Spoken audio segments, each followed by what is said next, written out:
Our next topic is hemp seeds, market and innovation. As per all other reviews, the presenters' names will be noted on each of the slides and their email addresses, websites and logos. Our first presenter was Daniel Cruz, and he is the CEO of Symbiotic, who are producers and wholesalers of hemp raw materials and hemp products. The business started in Europe in 2001. They supply well-known wholesalers and the processing industry, especially the whole food industry, on a worldwide basis. They have detailed information of hemp's nutritional values and benefits, as demonstrated on the image on the left-hand side. The slide on the right has a snip within it referring to the official journal of the European Union and an annex to the regulation related to Delta 9, which is tetrahydrocannabinol, which relates to the levels of THC in food. Hemp seeds, ground hemp seeds and oil are listed with their relevant THC maximum levels. HempPro worked within these regulations, which make it easier in managing the rapid alert system for food and feed who set food safety standards. This also gives confidence for new investors by working within this framework. This slide describes the EU food market in 2024 and expected annual growth by 5.8% until 2028. Although by 2025 the percentage will likely be more, 2.5%. Meat is the largest market segment at close to 20%. Since 2015, the price of hemp oil from dehulled hemp seeds and whole hemp seeds has been declining. Protein 70 is flat, while protein 50 is increasing. According to Four Seasons, an animal nutrition company, protein 50 is the ultimate in feed block supplement for sheep, cattle, goats, deer, alpacas and horses. In dry conditions, protein 50 provides a high quality protein nutrition source to maintain full production. Daniel foresees that hemp will become a major plant protein source, assisted by regulation progress for investment in the industry. Trial crops have been assessed for triple use, being fibre, chives and seeds. Carbon opportunities make this also an attractive proposition. HempPro also sees a market for hemp tea for its vital nutrients without caffeine or psychotropic effects.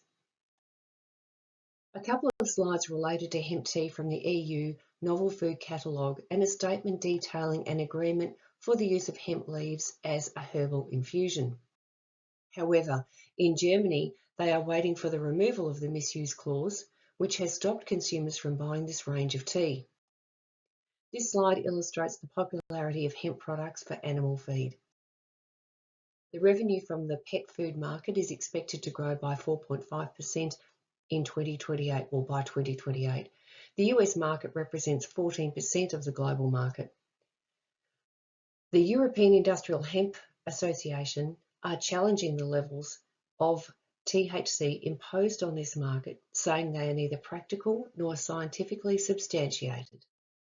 Instead, the EIHA have recommended the levels as listed in this sheet. Daniel also presents letters from the Canadian Hemp Trade Alliance and from HPS Food and Ingredients to the American Association of Feed Control Officials. Studies show low levels of detectable THC, CBD in animal products or residuals in milk or meat. Daniel suggests that the EIHA should use the chance to contribute its own letter to AAFCO and foster cooperation between international associations and hemp food processors. Our next presenter was Florian Pilschmer, and he is the co-founder and CEO of Signature Products.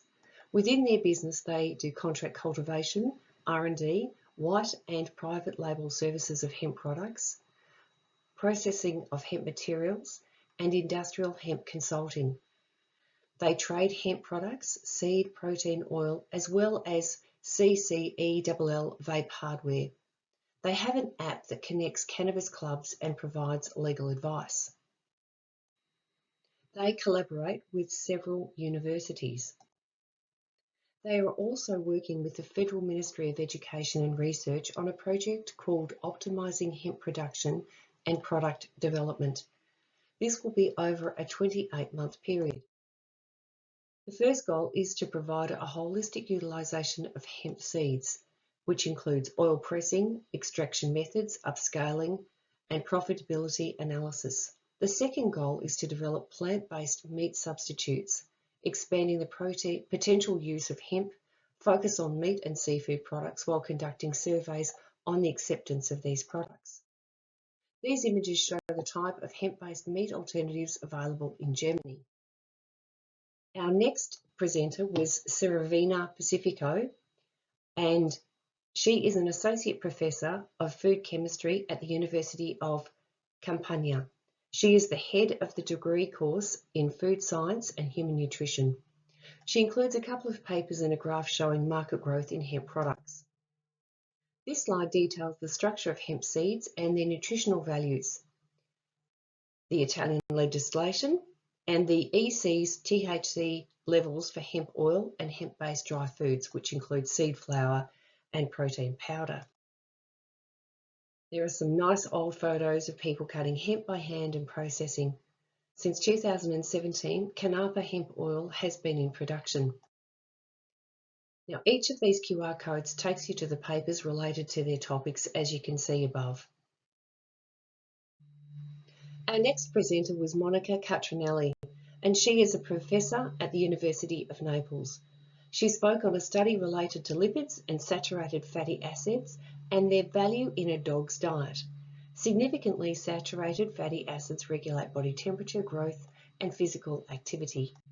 Monica talked about industrial hemp's growing popularity, their nutritional values, animal feed allowances, the number of studies validating the benefits, as well as recognising the lack of data on the effects of lipids in a dog's diet.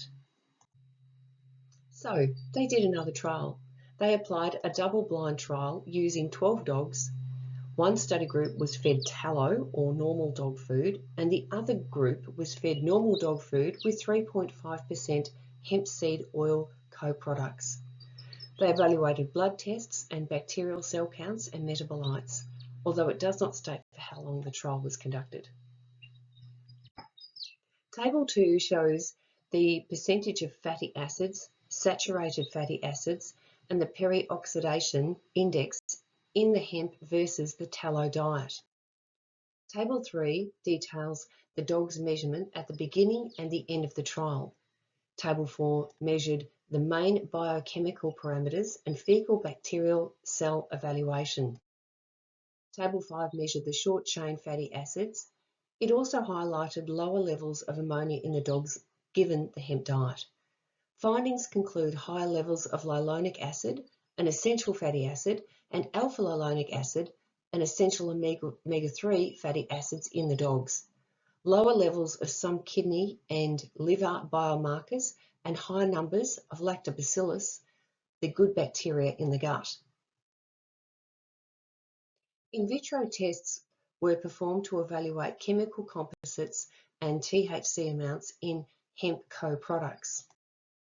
Table 4 measured the in vitro fermentation after 120 hours of incubation, and Table 5 shows the methane production and volatile fatty acids after 24 hours of incubation. This final presentation is pretty special. Dr. Pavel presented on using hemp seed-derived ecidin as a suitable alternative to albumin, essentially creating an alternative to blood plasma.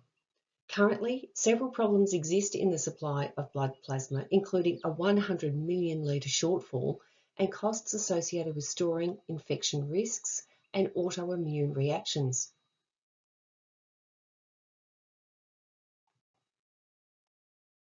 These diagrams further illustrate the problems associated with blood plasma and the benefits for plasma organic. That's effectively what they're calling this ecidin. Blood expander impacts the kidneys, blood sugar levels, and cannot be intravenously administered for nutrition. The expander organic option has protein content, doesn't impact blood sugar levels, and is kind to the kidneys. On a nutritional level, it supplies essential amino acids and can be used for IV feeding.